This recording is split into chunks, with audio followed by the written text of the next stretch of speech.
Hello, I'm Whitney Ross, and with me today is Chris Hackett. We're going to spend a little time discussing this morning's sermon and just fleshing that out a little more. And Chris, thank you for joining us. Glad Thanks, you could be with us. Appreciate it. Yeah. So again this week, continuing what we've been doing as far as receiving feedback from members of the congregation about how they're connecting with the gospel passage specifically. And tell me a little bit about the gospel passage for this week. The gospel passage was about the God as the planter of the vineyard, and there's a little tweak in John's gospel. It says that Christ is the vine. So it's a great passage, but then it kind of gets dark at the same time. It talks about pruning, Right. And then in the vine branches that don't bear fruit, those get gathered together and thrown into the fire. So it's got this really great imagery of being connected.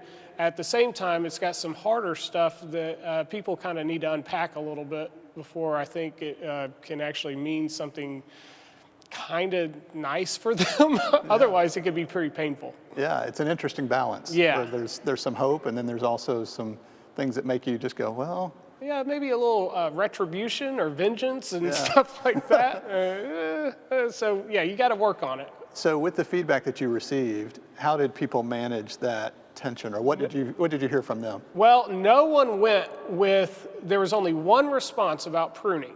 Okay. And it was interesting. It was really well thought out. Everyone else was more centered on being connected with the vine and the branches, and then they would all share experiences of that connection. But there was one individual who talked about how he had been pruned in his life. Okay. And it was not a negative thing. It was, he came out of it. The idea being that we have to let the parts of us die that need to die so that other parts will live. Yeah. And he was able to see that in his life. He used the example of weight loss. He had lost a lot of weight, and he used the example of pruning his thought process about when it came to weight loss. So it was a very, visceral. I mean, it was kind of in the dirt kind of stuff. It was fun. Oh, that's very cool. You know, one thing that stood out to me that was interesting was that, even with that, some of the vines being pulled away and some of them being pruned for future growth, every vine was cared for. Every vine, definitely. In some way, and so I felt like that was very comforting for me, even with some of the strong language that was there, that every vine was looked for with that purpose in mind. Yeah. And with that idea of Jesus being the vine. Yeah, I like that. Yeah. Every single, not one part is left out. Yeah. Everything is attended to, and one way or the other. Yeah, which is, it's, you think about a vine, another part that I found was really comforting is when you think about the growth of a vine, it's very unexpected. Yeah. It's not a straight line, it's not like a board or a stick. That image of a vine is it takes unexpected curves and twists, and it even just it looks interesting. Yeah. And so when we think about Jesus being that vine, sometimes our traditions and our own thoughts are things are this way. Yeah. But with the vine, it paints a very different picture. Yeah, I appreciate that. That hits home. Some of the thoughts in my mind were, at our house we have done a lot of sort of gardening, like trimming back. I mean, we cut down a whole bunch of trees, and some of that included a lot of vines. And so when I was dealing with this passage, I was thinking about those vines. They were hard, they were wild, they were all over the place. They just kept on growing, and it was hard to get them out of there, which is not a bad metaphor. They are wild. They're everywhere. They grow every which way. So anyway, I just kept seeing that image, and in that respect, vines were not a very pleasant metaphor for me because it was a lot of work. Yeah, just separating and pulling and untangling. Yeah. Yeah. It speaks to the way that we grow together too. Absolutely. As a community, and the way that our lives are intertwined with each other's. When you're a part of a group, and especially a community like this where you're growing and living together, we would expect that. Yeah, and it's vine over vine. Exactly. A lot of tugging, a lot of pull. Yeah. One of the stories that you shared was the story, I believe you said it was a nurse that shared it and shared about the interaction they had with a patient, and where seemingly not a lot in common, and then it became a really really nice bond, where they were growing with and learning with each other. And there was a statement that you mentioned about being different sections of the same vine that I thought was really powerful. So I'm going to read you one such story from a nurse here in the church. This is her story. Over a 2-year period, I grew closer in my understanding of God because he placed a patient in my life. She was a stubborn woman. She was never afraid to express her opinion. If she didn't like you, you knew it. I was her 4th nurse to come to help her because of her not so favorable opinion of others. She could barely walk, had wounds on her legs, was on oxygen. Her hands were contracted, and she was more than twice my age. But for some reason, we just clicked. It wasn't long into our friendship that we began to talk about the things you should never talk about.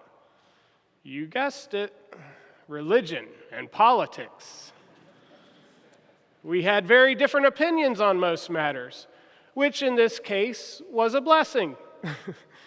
We talked to each other without judgment and actually listened to each other. Neither of us ever changed our opinions, but we grew to have a better understanding of each other and how we might have come to those decisions in our beliefs. Ultimately, this has led me to be more open to others that think differently than me. I knew in all those conversations that God was there. He was the vine, and we were the branches. I like to believe we both grew in those moments by seeing the different points of view that God gave us, by carefully placing us on different sections of the vine. That last line. I like to believe we both grew in those moments by seeing the different points of view that God gave us by carefully placing us on different sections of the vine. Whew. The world could definitely use more of that kind of awareness. That's what I took away from her story the most. And yeah, it was a beautiful story about connecting with someone who's the other. But when she wrote that, that she really saw the different point of view being attributed to being at a different part on the vine. I was like, that's it. We're all in different places. So obviously, it just made sense. Yeah. But the beauty of that was we're all still on the vine. And if we can see each other as being on the vine, then it's all good. Yeah. Not easy, though. No, it's not. No, it's a challenge, and I think that's part of the work of being in community. Is just finding where each other are. Sure. Learning from each other about where we are and where we could be, where we need to be, and how we can be a part of other people's growth as well. Yeah, absolutely. One of the things that you brought forward that I think it just seems to be a thread that has moved through these different weeks is the idea of not all of us look at Scripture the same. There's something about our own personal experience, or I believe you used the word lens. Talk to me a little bit more about that. Yeah, the way we view Scripture is a big part of my own spiritual growth. On my own journey, was pretty ignorant about Scripture. Grew up Episcopalian, didn't have a lot of Scripture. Even though Dad was a priest, we had prayer books around. We didn't really have a lot of Bibles around. Never did a Bible study in my life until I was in my 20s. Always went to church, so knew some stories, but just never really studied. Didn't really care to. And then something clicked in me in my 20s, and I think part of it was this whole notion. There's a sort of a sordid history with Episcopalians and this kind of bad joke that we don't know the Bible. We sort of joke about it. The joke I always use is, oh yeah, Episcopalians, we love the Bible, the Bible because, it quotes so much of the prayer book in it. It's and there's some truth in that. And that's not a bad thing because the prayer book puts the Bible in context, which I think is helpful. But at the same time, with my growth, I came to it saying, okay, I need to learn more about the Bible. And I got in a tradition that believed in biblical inerrancy. I went to church, went to Bible studies, really started studying the Bible. And I had to go through that. And at one point, I was like, well, I never could accept the Bible being inerrant, but I really did enjoy the deep study of the Bible. And that sort of changed the way I couldn't be in a congregation that only saw the Bible that one way. So I had to go back to a more, I don't want to say, choose my words carefully. I had to go to a different kind of congregation that viewed the Bible in different ways. And then I started reading different theologians and how they interpreted the Bible, and that made me realize how many lenses I was looking at the Bible through. It's not just like through one interpreter, but I'm looking through a 21st century vision of someone who's already gone through a historical redaction of the Bible, who's already gone through a Reformed perspective with Calvin and Luther and all these Reformed theologians, who's going then further back through to the scholasticism and then like Aquinas, and then going even further back through the lens of Augustine, then going further back through the lens of Paul. Paul was sort of the first theologian. He's the earliest guy we got talking about this stuff. So, once I realized all these how many steps apart or away I was from the actual word, I was like, to me, I own this for myself. It's absurd to think that I can get at one truth of what this is. All of these filters are placed on it. It's almost like we're looking at an objective reality through a wall of mason jars. It's distorted in certain ways. You can still see it, but there's just so many different ways that it appears. The lenses thing is kind of big it helps. I believe that of all life in a way, but especially the Bible. So with that and with that feeling and that experience, why do you feel like kind of the dominant feeling about Scripture sometimes that it is a one-way type of thing? Well, I think the church for a long time promoted it that way. Right. I think it was easier to do. It wasn't until we started really asking questions about some of these things with science helping us along the way, we said, okay, well, that doesn't work. That doesn't fit. Well, it's easier just to say, well, you better believe it or you're not on the team. I think that's sort of what we did for a long time. It's only not too recently, past 100 years, that we started really picking it apart and saying, we can believe this stuff, but we can believe it differently. To me, it's a easy way of looking at things, and I don't believe anything is that easy. I think everything is hard. I think the way we view the world, if I've got all these lenses I've got to go through, that's a lot of work to figure something out. And I do that, I think we do that every day with everything, but with the Bible, man, totally.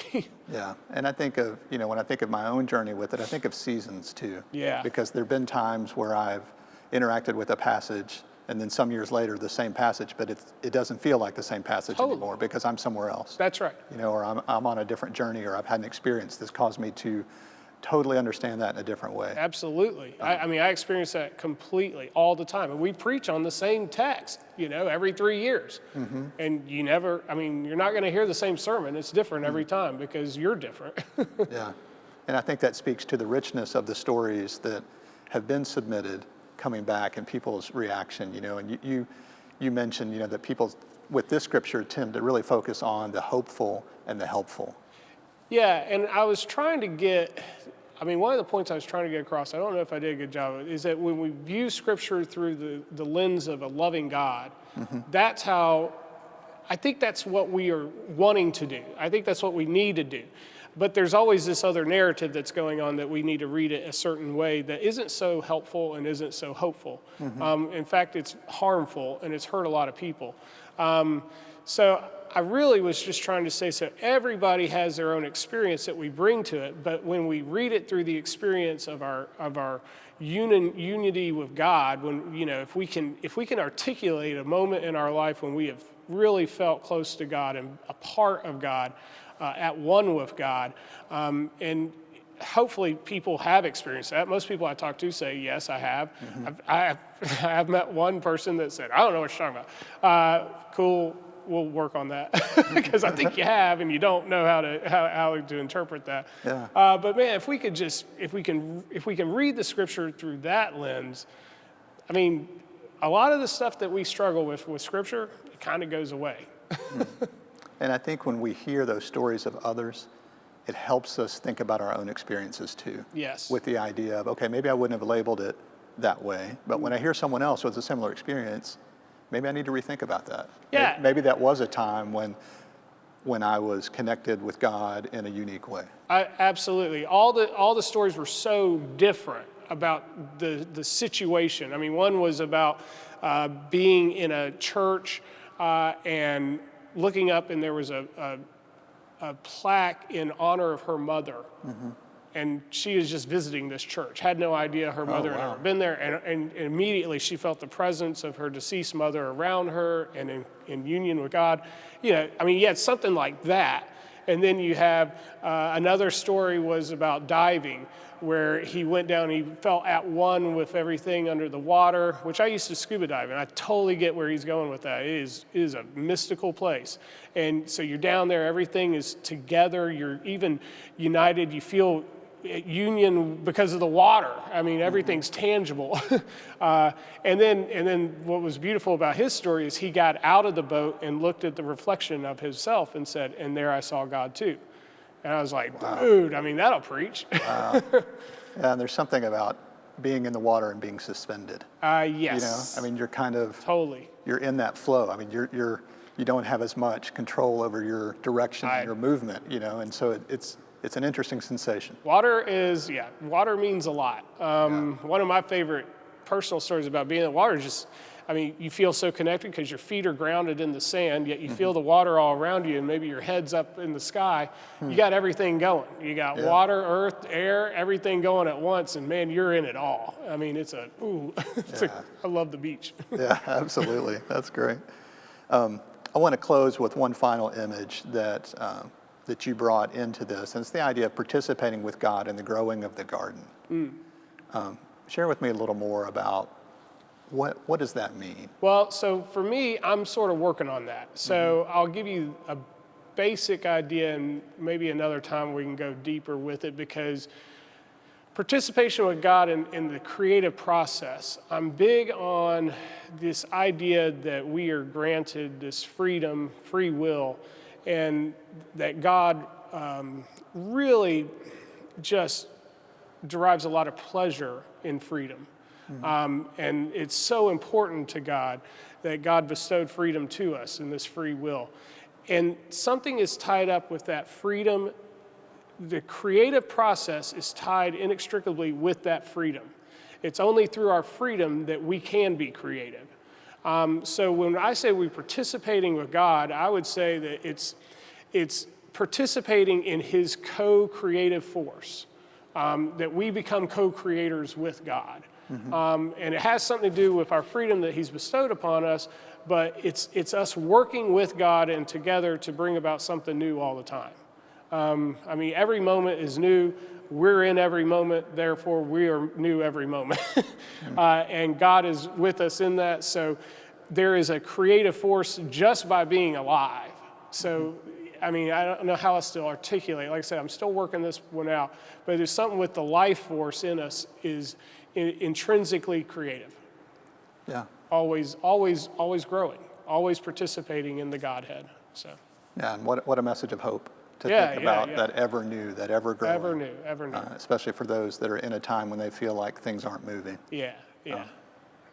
It's hard to be stuck. Yeah. Well, Chris, thank you for the time. Yeah, thanks, Woody. Appreciate it, and hopefully we can do it again sometime. Okay, cool. Thank you. See ya.